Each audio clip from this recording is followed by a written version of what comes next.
Hi everybody, this is Dennis from the Dennis and Andy Show.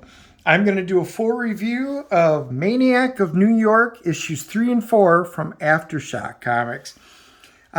It's by Elliott Kalan and Andrea Mutti. I've done quick flips and some full reviews of the first ones. We really enjoyed the story. I said I wasn't so fond of the art, not my normal cup of tea for that, but it really does fit with how they're telling the story. So let's kind of do a review of 3 and 4. It's basically a continuing story arc. Remember, it's the automated train, and you can always go back and check out some of our my previous reviews to get caught up. But basically, we do a flashback. Remember, there's a girl that's kind of like the X-Files, and she's gone down. She's by herself, but there's actually a detective here. So the two of them find out that this new automated train, that the maniac, the killer, basically the supernatural undead or undying killer, is on this and going to kill everybody on the train. So they find a way to hop on. So this picks up right where issue 2 left off. And you can see it going. You can see the blood splattering. They've got a character in here, and she's got a couple of the kids. She's making a run for it. Come on, kids, let's go. Again, the story continues very well. There's a little bit of dialogue. Mainly the story is told through the actual pictures themselves, the art, which is great. But they're at 81st Street, then they're at 86th Street, so it gives you an idea of the amount of time and stuff like that that's going on. They're still trying to get away. So anyway, then we cut back over to the two of the detective and the other worker. We find out a little bit about their backgrounds again, dealing with it. She's smoking. They have the drinking problem. They kind of realize, I don't know, maybe we shouldn't have done this. We're lightly armed. She's got a pistol and a shotgun. Now, we know that the army's tried taking him down and not succeeded. So I thought this is just pretty interesting. They kind of know that they're outgunned here. Daddy-O said I would die sad and lonely. Well, I was wondering when that would make its appearance. She already knew she was kind of an alcoholic or a drinker or was on pills or something. So it goes on. You can see the bloodied bodies that were behind, and he's just sitting there. Now they're at 96. So, this gives us a continuation of time. They arrive at the train station. Finally, the people are out there waiting. You can see him in there, and you're like, oh, it doesn't open. The people are all upset. They just don't know that death was waiting for him. So that's actually a pretty cool scene. The girl's walking. She's saving the kids. Goes, look, I didn't expect it to be so quiet, though I may have run into him by now. Well, don't tell me you're disappointed. But she goes, well, hopefully, as long as there's one life left and we can save him, it was worth getting on there, even if we all die in the process. So, again, it's pretty interesting. They run into the girl with the kids. She explains everything that's going on. She goes, come with us to the back of the train. We'll jump off and we'll get you to safety. Well, that was our plan, too. We did it. You kids have been so brave. We're going to be okay. Oh, famous last words. Oh, Gabriella did not make it. So, yeah, it ends. They're frozen in horror. Gabriella was just there. What do we do now? Greene? So, now on to issue 4. So it picks up, and right where 3 left off, I really do like how they've been working with this. You actually see a scene. So this is a flashback. This is August 3rd, 2009. It's a night that Greene will never forget. So this is from her past.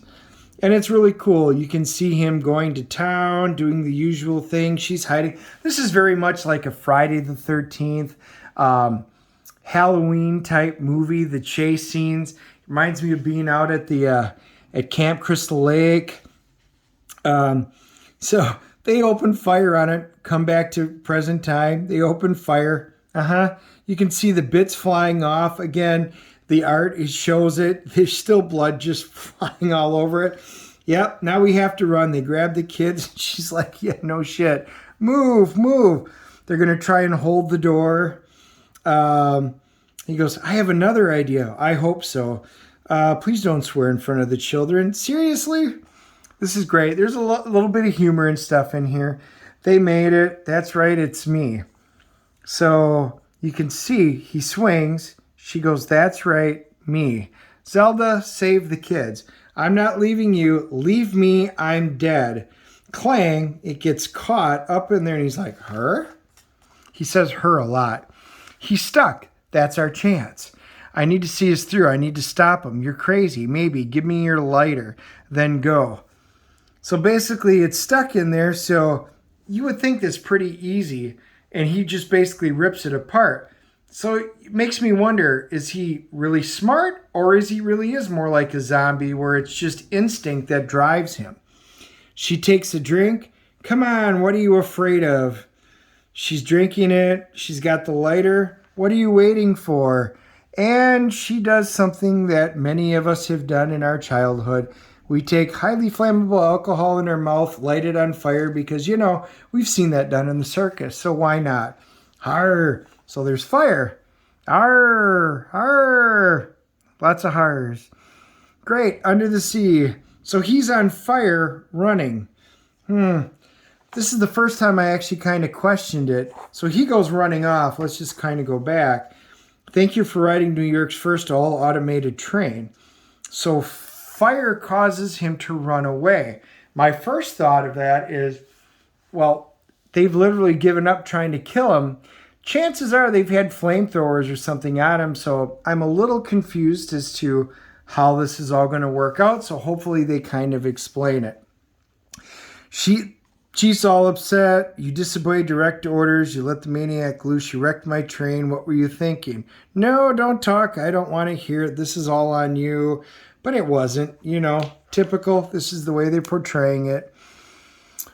Sir, bad habit I can't seem to break. This is my beat. I'm going to finish the job with Greene. Don't, Zelda. My head's the one on the chopping block. Are you kidding me?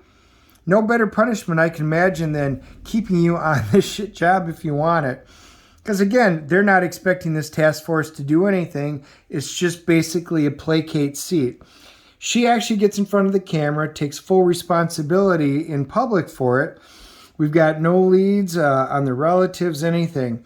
Says, should she be wondering the same thing? But all she can think about in the moment is the killer froze. But why? And he did. He froze back then. And she said, this is me. Why did the killer freeze? I love this part of the museums. Nobody ever comes here. Because it's super racist. It's not racist. It's just of the time. So anyway, it's lucky to be in the museum. Supernatural power against evil. Who would believe that stuff? You hear the maniac was on the sea. Shit, it went right by here. Glad it didn't just happen to me. To be concluded.